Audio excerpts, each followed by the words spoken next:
बिस्मिल्लाहिर्रहमानिर्रहीम and welcome dear students. आज के लेक्चर में हम मेथड्स ऑफ प्रूफ्स को देखेंगे। हम ये देखेंगे कि किस तरह से मुख्तलिफ़ किस्म के थ्योरम्स को हम प्रूव कर सकते हैं और उनको प्रूव करने के लिए कौन कौन सी टेक्निक्स हमारे पास एग्जिस्ट करती हैं।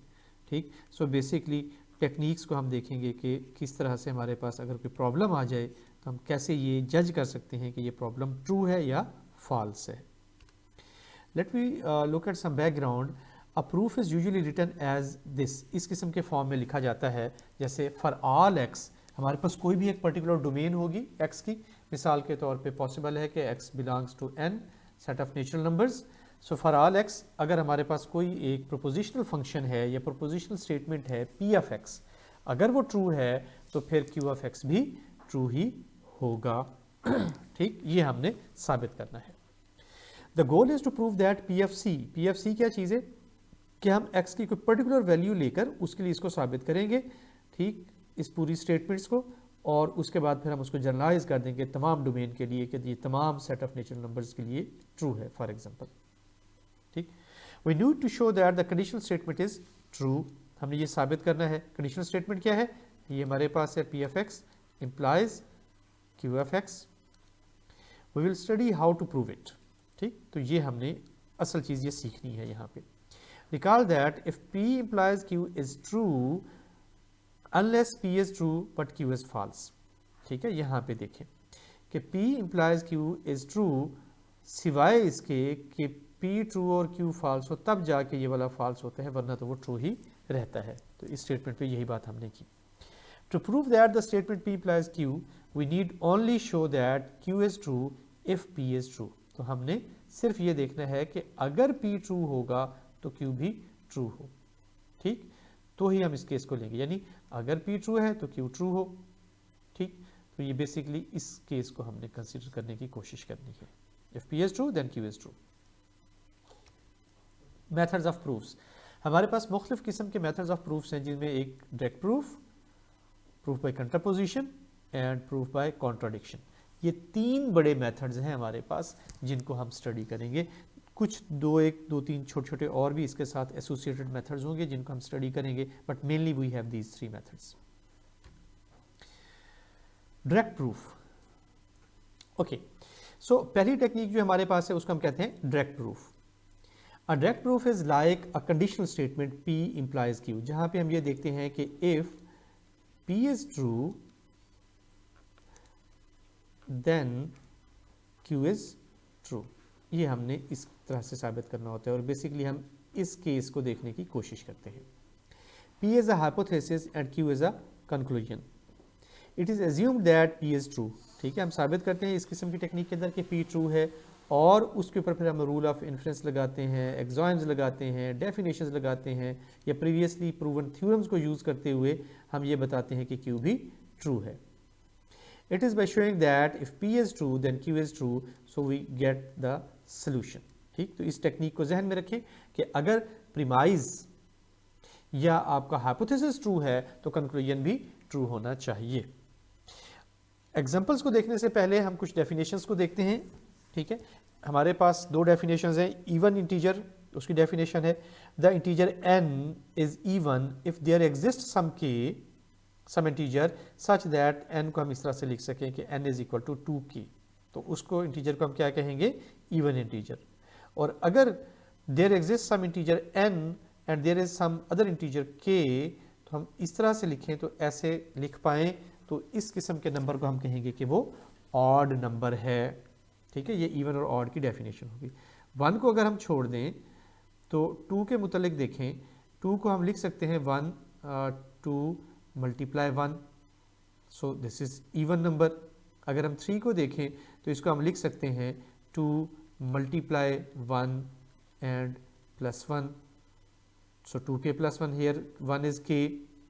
अगर हम 4 को देखें तो हम लिख सकते हैं 2 मल्टीप्लाई 2, तो 2 जो है वो k है बेसिकली। अगर हम 5 को देखें तो we can write it 2 multiply 2 and then plus 1 and so on. तो इस तरह से हम इवन और ऑड नंबर की डेफिनेशंस हमने यहाँ पे देख ली। Two integers have same parity when both are even और both are odd, and they have opposite parity when one is odd and other is even. ठीक है, तो ये पैरिटी का अगर कोई एग्जांपल हमारी आगे आई तो उसमें हम इसको डिस्कस करेंगे। Now we look at the method of direct proof. ठीक है, थ्योरम, पहले थ्योरम को हम समझेंगे और फिर हम उसका डायरेक्ट प्रूफ देखते हैं। If n is an odd integer, फर्ज करो कि n आपके पास ऑड इंटीजर है, देन n स्क्वायर भी ऑड ही होगा। The theorem in the form of p implies q। ठीक है, p of n implies q of n। तो बिल्कुल वैसे जैसे हमने पिछली स्लाइड के ऊपर देखा p इंप्लाइज q, तो उसी फॉर्म में ये थ्योरम हमें दिया हुआ है। यहाँ पे p ऑफ n क्या चीज़ है? ये जो पहली चीज़ है n इज ऑड, ये p ऑफ n है, राइट, और then n square is odd, ये q ऑफ n कह लें आप इसको, या आप इसको p कह लें और इसको q कह लें, राइट। सो आपके पास p इंप्लाइज q आ गया। Assume that p of n is true, हम ये फर्ज करते हैं कि p ऑफ n हमारे पास क्या है? ट्रू है। देन n इज ऑड, यानी हम यही तो कह रहे हैं कि p ऑफ n को हमने क्या डिफाइन किया था? n इज ऑड इंटीजर, तो हम कहते हैं p of n is true, मतलब n हमारे पास जो नंबर दिया हुआ है वो ऑड है, कोई नंबर है जो हमें दिया हुआ है और वो ऑड है। Bye the definition of odd integer, जो कि हमने पिछली स्लाइड पे देखी, इट फॉलोज दैट कि n को हम इस तरह से लिख सकते हैं, n is equal to 2k plus 1, क्योंकि ये ऑड है, where k is some integer. We want to show that n square is also odd, right.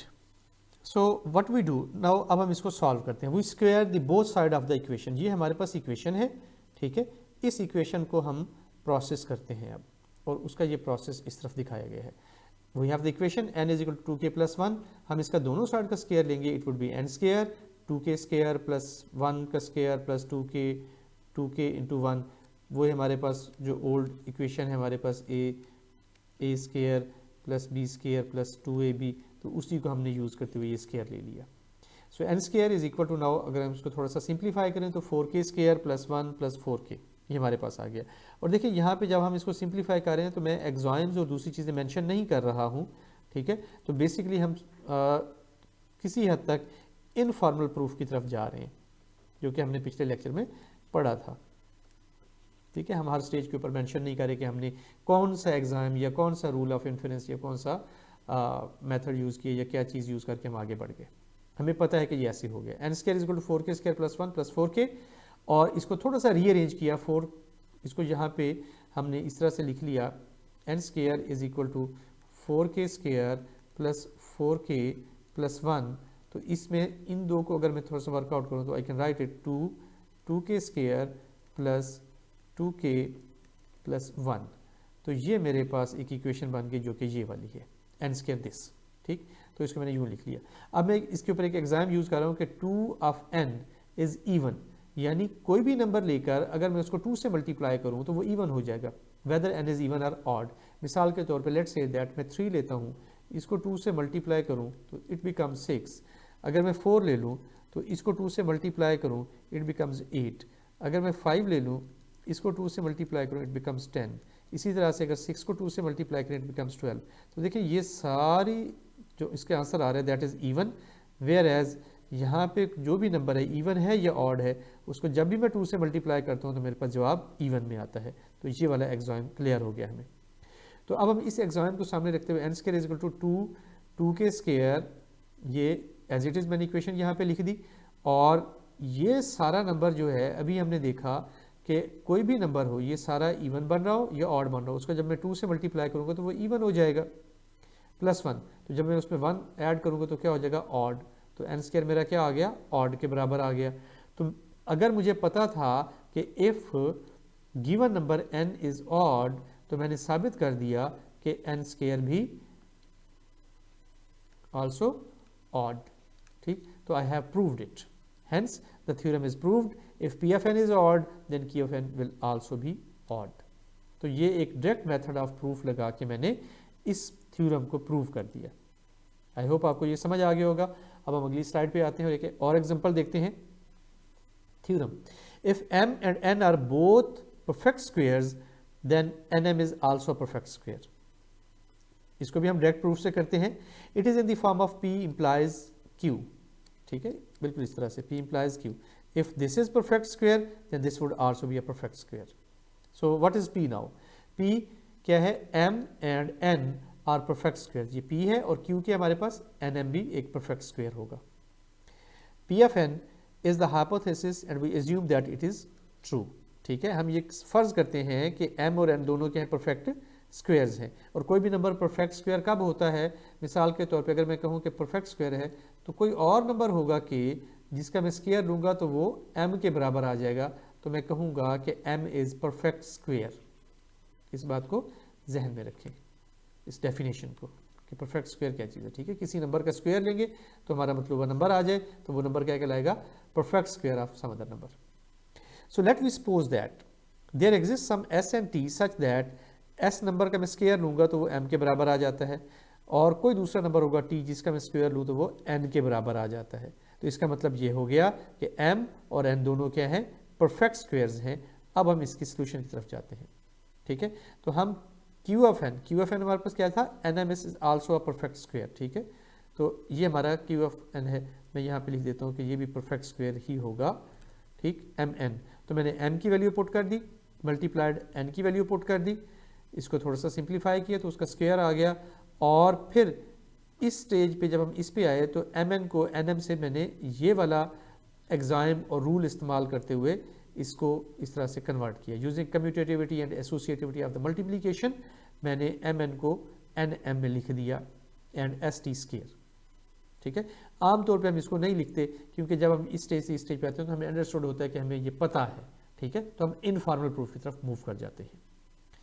तो अब ये देखें कि ST स्क्वायर यानी ये NM जो है वो किसी NM को मैं यूँ अब लिख सकता हूँ, NM दैट वुड बी, ये SOT आपस में मल्टीप्लाई होकर लेट्स से दैट कोई नंबर K बन जाते हैं, तो इसको मैं लिख सकता हूँ ना K स्क्वायर, और ये NM भी आपस में मल्टीप्लाई होकर let's say that it makes some number X, तो X is now K square. तो क्या X परफेक्ट स्क्वायर नहीं हो गया K का? अगर X परफेक्ट स्क्वायर हो गया तो X किसके बराबर है? NM के बराबर है। सो इसका मतलब है ये भी परफेक्ट स्क्वायर ही है। Hence we have proved that our Q of N is also true. If P of N then Q of N। I hope कि इस स्लाइड ये एग्जांपल भी आपको समझ आ गई। अब हम दूसरे मेथड को देखते हैं जिसको हम कहते हैं proof by contradiction. Direct proofs lead from the premise of a theorem to the conclusion. ठीक है, प्रीमाइज एंड कंक्लूजन, पहली चीज प्रीमाइज, दूसरी चीज conclusion. They begin with the premise, continue with a sequence of deductions and and with the conclusion. ये हमारा direct proof का method जो कि हमने पिछली स्लाइड्स पे देखा है। Attempts at direct proofs often reach dead ends. अक्सर औकात ये होता है कि अगर हम डायरेक्ट प्रूफ का मेथड यूज करने की कोशिश करें तो हम किसी भी प्रॉब्लम को समटाइम सॉल्व नहीं कर सकते, उसमें फंस जाते हैं। तो फिर हम अल्टरनेट मेथड देखते हैं और उसके जरिए से उसको साबित करने की कोशिश करते हैं। We need other methods of proving theorems of the form this. Implication के टाइप के जो हैं उसको हम डिफरेंट तरीके से सॉल्व करने की कोशिश करते हैं। इस तरह के जो थ्योरम्स के प्रूफ होते हैं वो डायरेक्ट केस में नहीं हो सकते हैं, क्योंकि डायरेक्ट अगर हम उसको प्रूव करने की कोशिश करें तो हमारे पास कहीं ना कहीं कुछ प्रॉब्लम्स आ जाते हैं। तो फिर हम उसके जो अल्टरनेट सॉल्यूशंस देखते हैं उनको हम कहते हैं इनडायरेक्ट प्रूफ्स। राइट, तो इस बात को जहन में रखें कि इनडायरेक्ट प्रूफ क्या होगा। ठीक, और इंटरेस्टिंग सी उसके अंदर एक फैक्ट हम यूज़ करेंगे कि हमारे पास P इम्प्लाइज Q जो स्टेटमेंट है इसके तमाम इक्विवेलेंट स्टेटमेंट्स, ठीक है, उनको अगर हम प्रूव कर जाते हैं तो इसका मतलब ये होगा कि P इम्प्लाइज Q भी प्रूव हो जाएगा।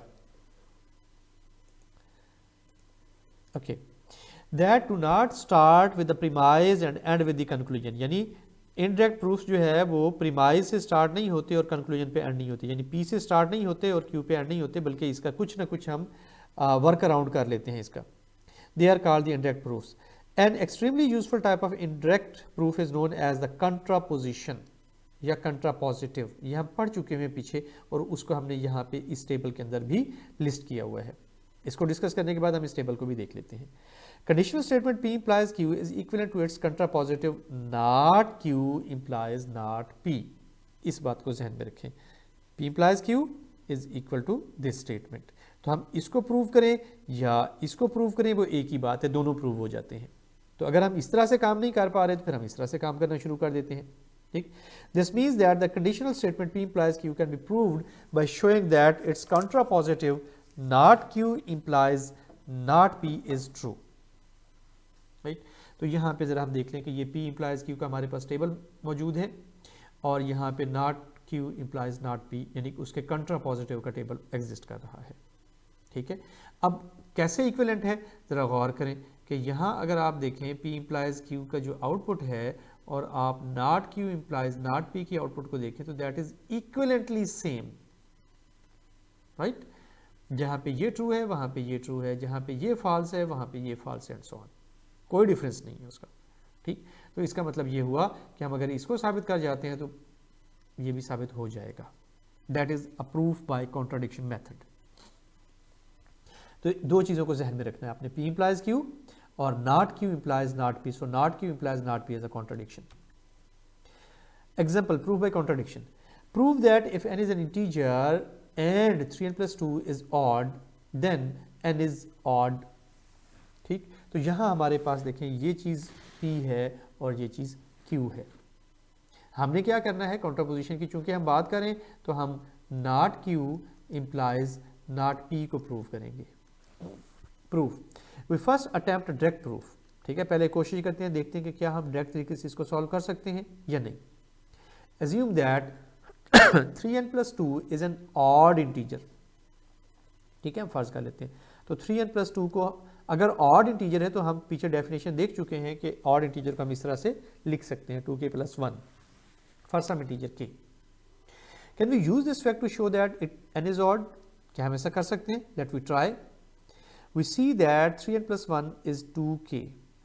ये ज़रा गौर करें, यहाँ से 3n plus 2 को मैंने लिखा था 2k plus 1 और 3n plus 1 plus 1 इसको मैं लिख सकता हूँ this is equal to 2k plus 1 और 1 दोनों साइडों से अगर मैं काट दूँ तो 3n plus 1 is equal to 2k।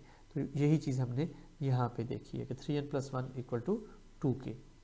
अब अगर कोई चीज़ 2k के बराबर आ गई है तो वो क्या है भला? वो इवन है, ये हम पीछे डेफिनेशन में देख चुके हैं। But there does not seem to be any direct way to conclude that n is odd. Because our attempt at direct proof failed, we next try to prove it by a contraposition. यानी ये देखें कि हमने इसको 3n plus 1 को 2k के साबित कर दिया तो ये तो इवन हो गया। ठीक, दूसरे लफ्ज़ों में हम ये कह रहे हैं कि ये चीज़ ऑड है तो n भी ऑड है। तो बताएं कि यहाँ पे 3n plus 2 को इसको हमने कहा ये ऑड, तो इसका मतलब ये होगा कि n भी ऑड है।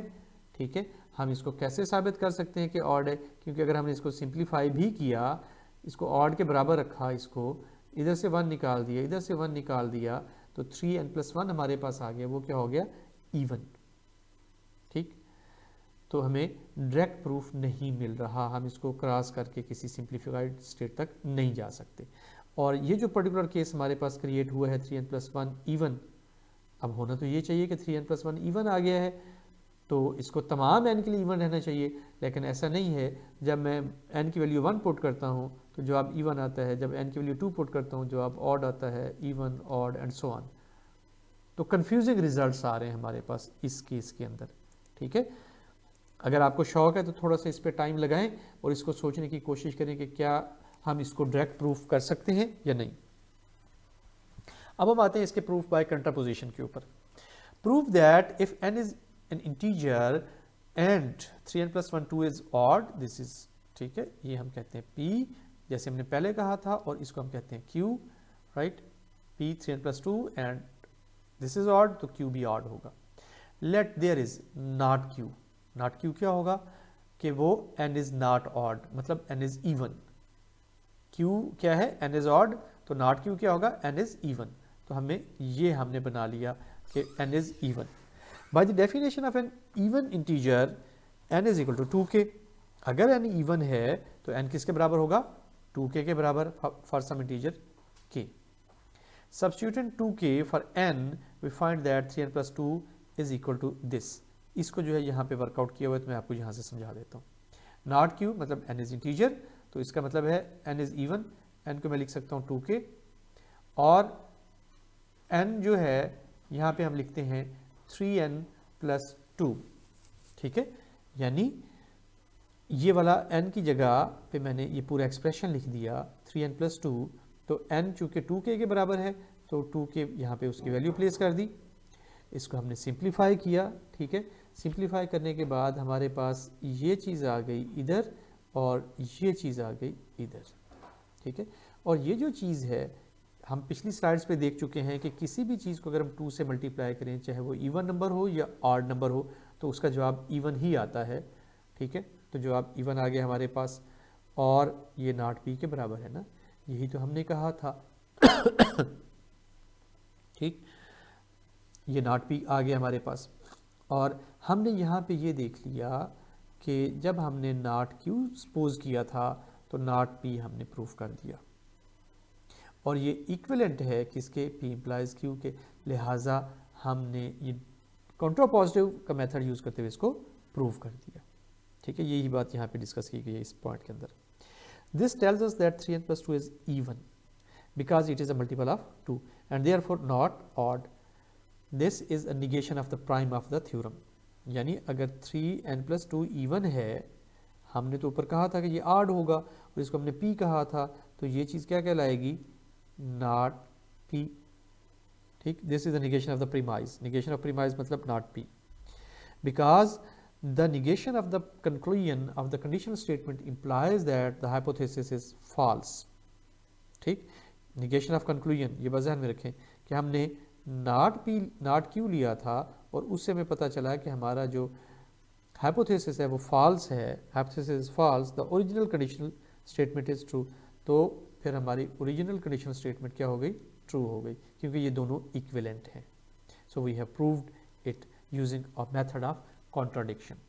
तो आई होप आपको ये एग्जांपल समझ आ गई होगी। आगे बढ़ते हैं, कंट्रापोजिशन, सॉरी वो कंट्रापोजिशन चल रहा था हमारा, कॉन्ट्राडिक्शन आगे आएगा। Another example, prove that if n is equal to ab, where a and b are positive integers, then a is less than equal to n under root or b is less than equal to n under root. That is our theorem. हम इसको proof लेते हैं। Let p हमारा जो है n is equal to ab, ये चीज़ हमारी क्या है, p हो गई, और ये चीज़ हमारी क्या है, ये q हो गई, तो इसको हमने q कह दिया। अब हम कॉन्ट्रापोजिशन में चूंकि जा रहे हैं, तो कॉन्ट्रापोजिशन में हम क्या करेंगे, नॉट q लेकर साबित करेंगे कि P भी फॉल्स है, यानी Q को फॉल्स लेकर हम चलेंगे और साबित करेंगे कि P भी फॉल्स है। तो हम नॉट Q फाइंड करते हैं, जो कि ये चीज़ है हमारे पास, ठीक है। Q हमारे पास चूंकि ये है, इसको हमने फॉल्स साबित करना है। जब हम नॉट Q लेंगे तो वो क्या हो जाएगा, A is not less than equal to n under root and B not less than equal to n under root. Remember Q ये था, ठीक है, हमने नॉट क्यू लिया तो आगे नॉट लग जाएगा, और वाला सैम्पल जो है वो एंड वाले सैम्पल से चेंज हो जाएगा। This implies not q a greater than n under root and b greater than n under root, and we did this using the meaning of disjunction together with the de Morgan's law. तो ये हमने rule of inference और ये एक्सॉइम्स यहाँ पे use किए, ठीक है। बहुत सारे स्टेप्स के ऊपर हम यूज़ नहीं कर रहे होते ताकि हमारा ये कम्प्लिकेट ना हो, अदरवाइज हमें हर जगह इसको मेंशन करना चाहिए अगर हम टोटल फॉर्मल प्रूफ की बात करते हैं। चलें, लेट हमने नॉट क्यू यहाँ पे लिखा, a greater than n under root and b greater than n under root implies a b greater than n under root n under root. कैसे, देखें, अगर मैंने दो चीज़ें हैं मेरे पास ना, हम इसको दोबारा से ज़रा देखते हैं।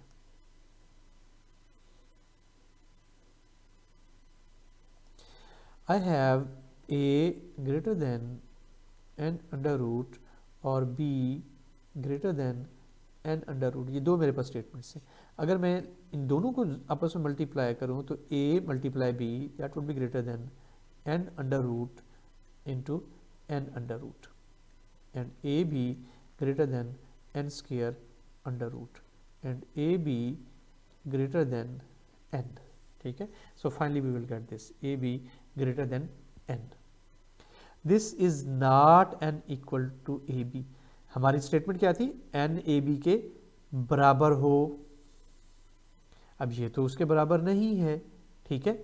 हमने क्या निकाला, a b greater than n है, एन उसके बराबर तो नहीं है, विच इज अच्छा विच इज पी, ठीक। हमने देखें क्या किया, हमने नॉट क्यू लिया, उसको प्रोसेस किया और जो चीज़ निकाली है ये P था और चूंकि नॉट है ये उसके, तो ये नॉट P आ गया, यानी हमने नॉट Q लेकर हमने नॉट P प्रूव कर दिया, और this is equivalent, logically equivalent to P implies Q, लिहाजा हमने इसको प्रूव कर दिया, ठीक, यूजिंग कंट्रापोजिशन मेथड।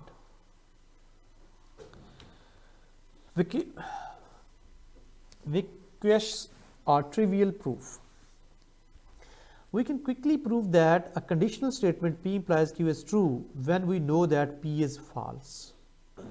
ठीक है, ये बात देखें, अगर हमें ये पता हो कि P false है, ठीक, तो हम बता सकते हैं कि P implies Q is true। ये देखें, P यहाँ पे false है इन दो जगह पे, ठीक, तो P implies Q यहाँ पे true है, because P implies Q must be true when P is false.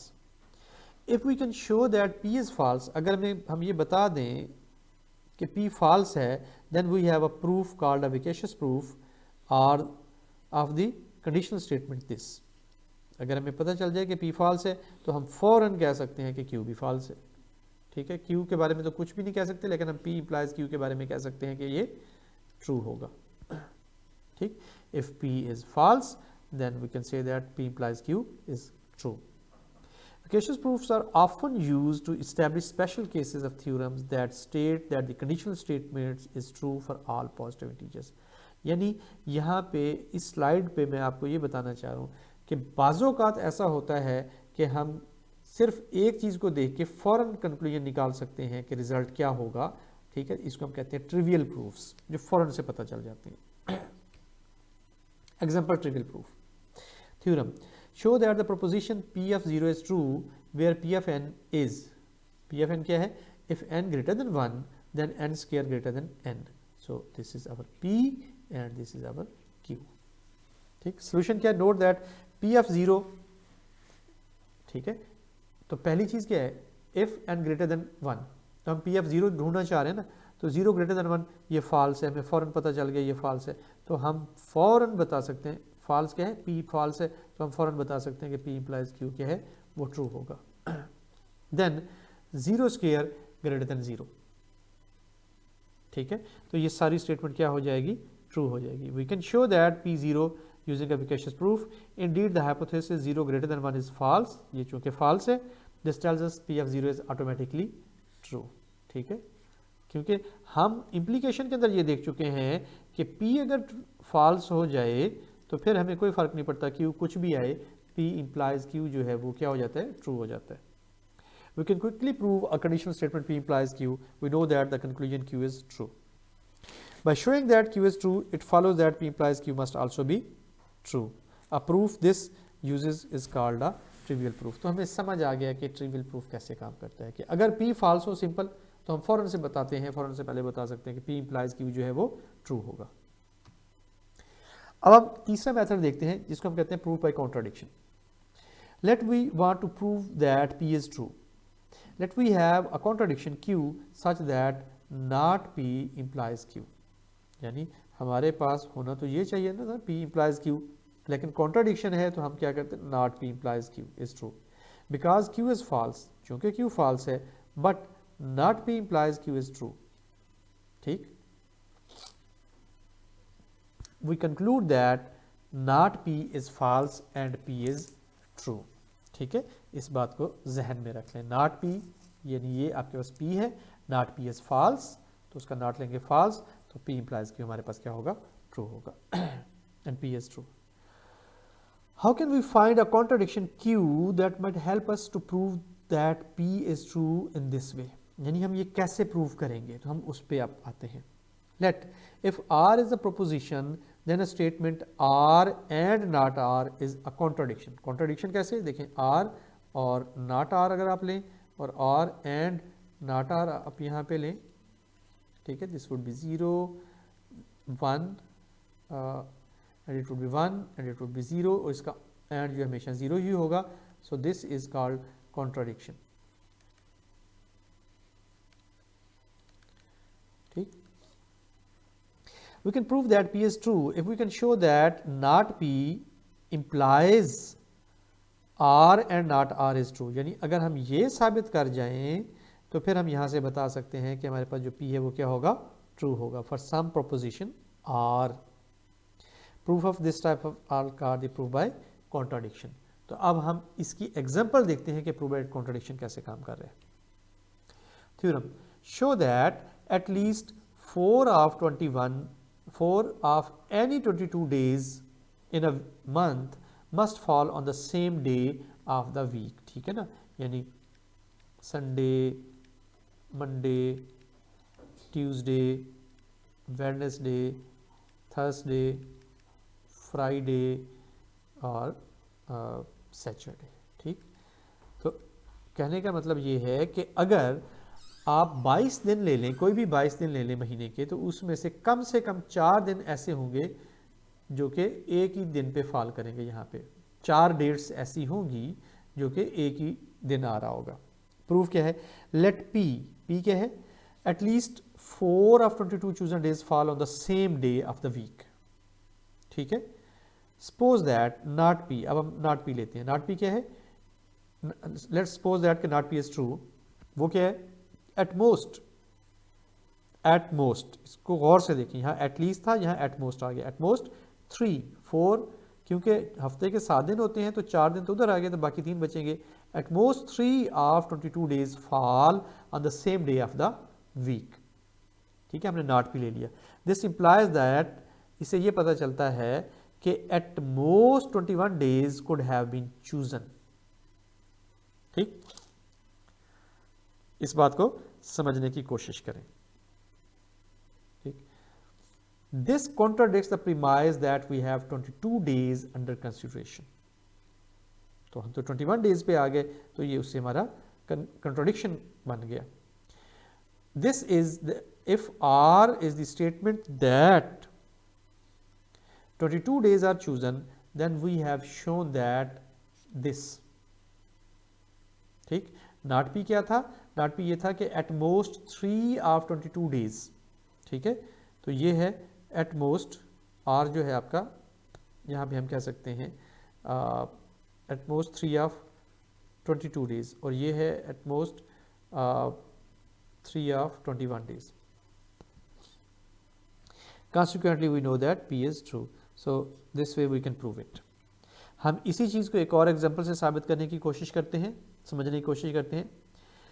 Prove by contradiction. Give a proof by contradiction of the theorem if 3n + 2 is odd then n is odd.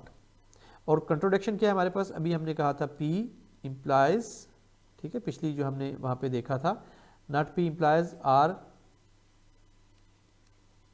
And not R। इस किस्म की चीज़ हमने ढूंढनी है। Late P हमारे पास है 3 + 2 is odd and Q is n is odd. Assume that both P and not Q are true. हम फर्ज करते हैं कि P और नॉट Q दोनों ट्रू हैं, दैट 3n + 2 इज ऑड, ठीक है, and n is not odd, n is even. Because n is not odd, we know that it is even। Because n is even, there is an integer k such that अगर n even है तो उसको हम इस तरह से लिख सकते हैं। This implies that 3n + 2, n चूंकि even है अभी हमने कहा, ठीक है, तो उसको हम 2k लिख सकते हैं, तो वहाँ पे 2k हमने सब्स्टिट्यूट कर दिया।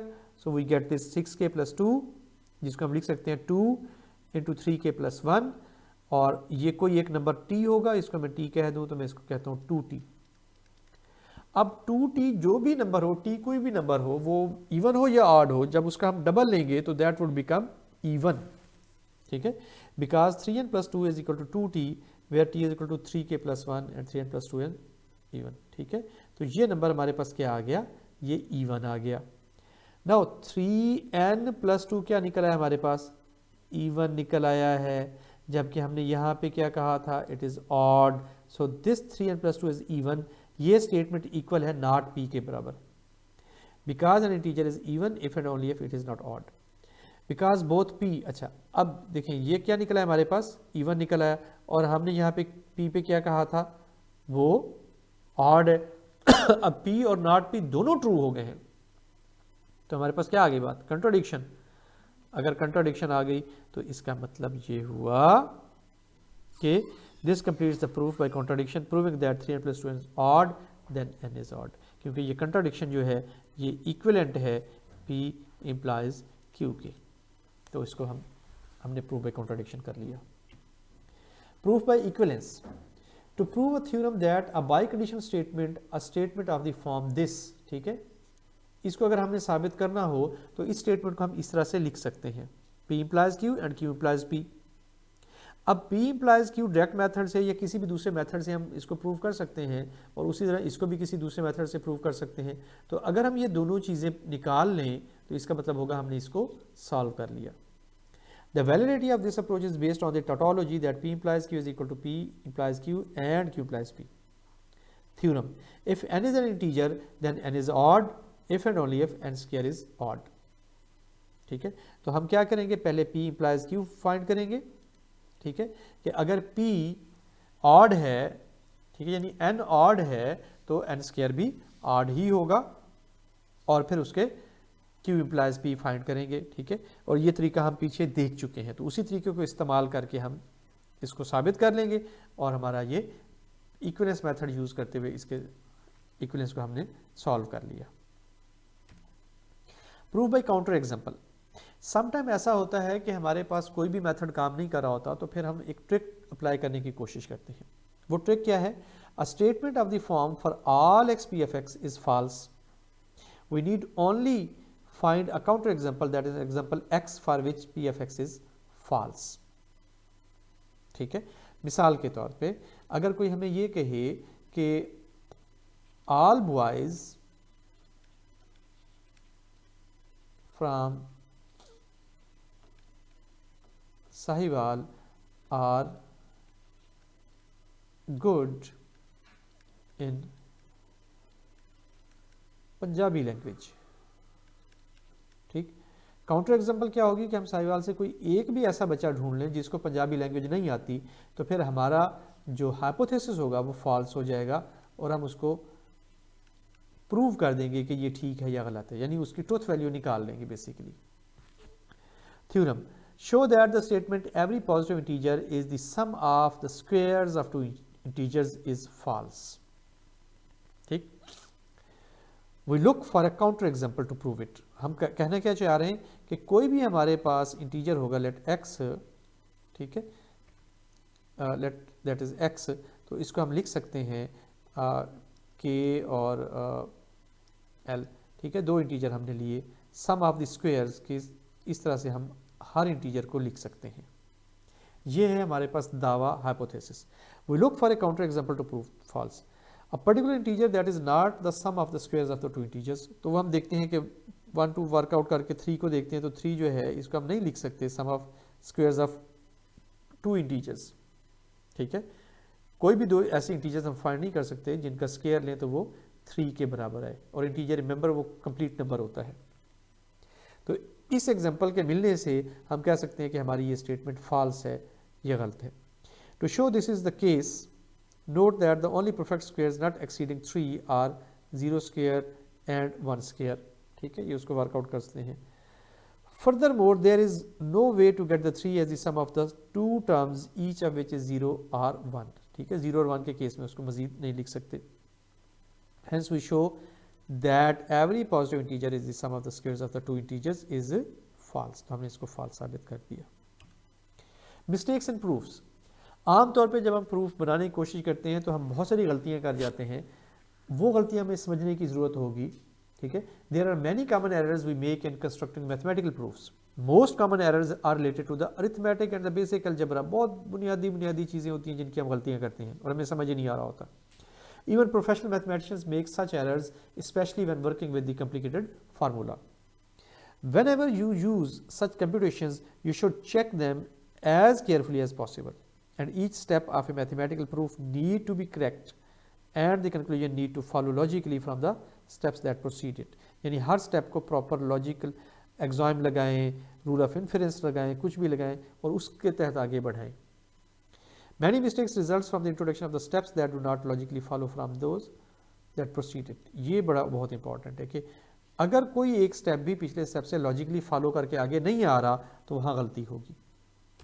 मसलन यहाँ पे देखिए, theorem: what is wrong with this famous supposed proof that 1 is equal to 2, ठीक है। पहले हम इसको देखते हैं।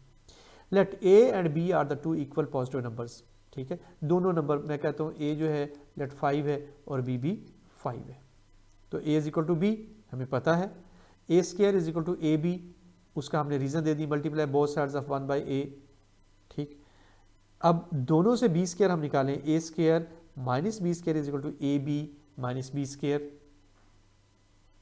ठीक, और अब इस फार्मूले को हम लिख सकते हैं ऐसे, a माइनस बी और a प्लस बी, और इसमें से हमने b कॉमन ले लिया तो a माइनस बी, इसको इसके साथ कैंसिल किया तो हमारे पास बच गया a plus b is equal to b, और ये चूंकि a और b बराबर है तो 2b is equal to b, और फिर दोनों साइडों से b काट दिया तो यहाँ 1 आ गया, 2 इज इक्वल टू 1 आ गया। ओह दैट्स कॉन्ट्राडिक्शन, ये तो प्रॉब्लम हो गई। बट कहाँ पे प्रॉब्लम की हमने, इसको समझने की कोशिश करें। देखें, इंटरेस्टिंग सी बात हमारे पास ये थी कि जब हमने ये बनाया था, ये चीज़ actually step 3 that is 0 equal to 0 के बराबर था। ठीक है, एनी हाउ हमने उसको प्रोसीड कर लिया और हमने कहा कि जी ये स्टेप 4 बना लिया। अब स्टेप 5 पे जब हम आए थे तो हमने दोनों साइडों पे a माइनस बी से डिवाइड किया था, रिमेंबर, और a माइनस बी, ए और b तो दोनों बराबर हैं, और ये क्या हो जाते हैं 0। 0 तो किसी नंबर को डिवाइड नहीं कर सकता ना, 3 डिवाइडेड बाई 0 आप करो तो जवाब तो इन्फिनिटी आ जाता है। तो यहाँ हमने इस स्टेप के ऊपर एरर किया, स्टेप 4 से जब 5 पे आए तो हमने गलती की। तो इस किस्म के एरर्स हमें इनसे बचने की ज़रूरत होगी जब हम प्रूफ्स कंस्ट्रक्ट कर रहे हों। Error and proof, what is wrong with this proof? Proof क्या है? Theorem, if n square is positive then n is positive. ठीक, let we look at this now, it is in the form of p implies q। ठीक है, ये p है और ये q है। Suppose that n square is positive, फर्ज करें कि n स्क्वायर पॉजिटिव है, तो if p is true then q is must be true. यही तो हमारा जो है पीछे हमने देखा था direct proof. As if n is positive then n square is positive is true, we can conclude that n is positive. तो यहाँ से हम ये बता सकते हैं कि n भी पॉजिटिव है, यानी n स्क्वायर जो है फर्ज करें कि हमारे पास आ गया 35, तो यहाँ से हम बता सकते हैं कि n भी बड़ा होगा 0 से, वेयर एज 35 क्या है n स्क्वायर। गलती कहाँ पे है, लेट उसको देखते हैं। Let p of n is equal to n is positive and q of n is equal to n square is positive. ठीक है, our hypothesis is q of n क्या है कि n स्क्वायर पॉजिटिव है, ये हमारा हाइपोथेसिस है, और कंक्लूजन क्या है n भी पॉजिटिव ही होगा। If n is positive then n square is positive is the statement of this form. ठीक है, सिंपल इंप्लीकेशन की फॉर्म में है।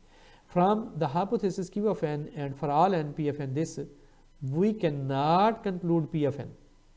ये जो इस तरह का दिया हुआ है ना हाइपोथेसिस, ठीक है, इससे हम p of n नहीं निकाल सकते हैं, because we are not using valid rule of inference। ठीक, valid rule of inference क्या है हमारे पास?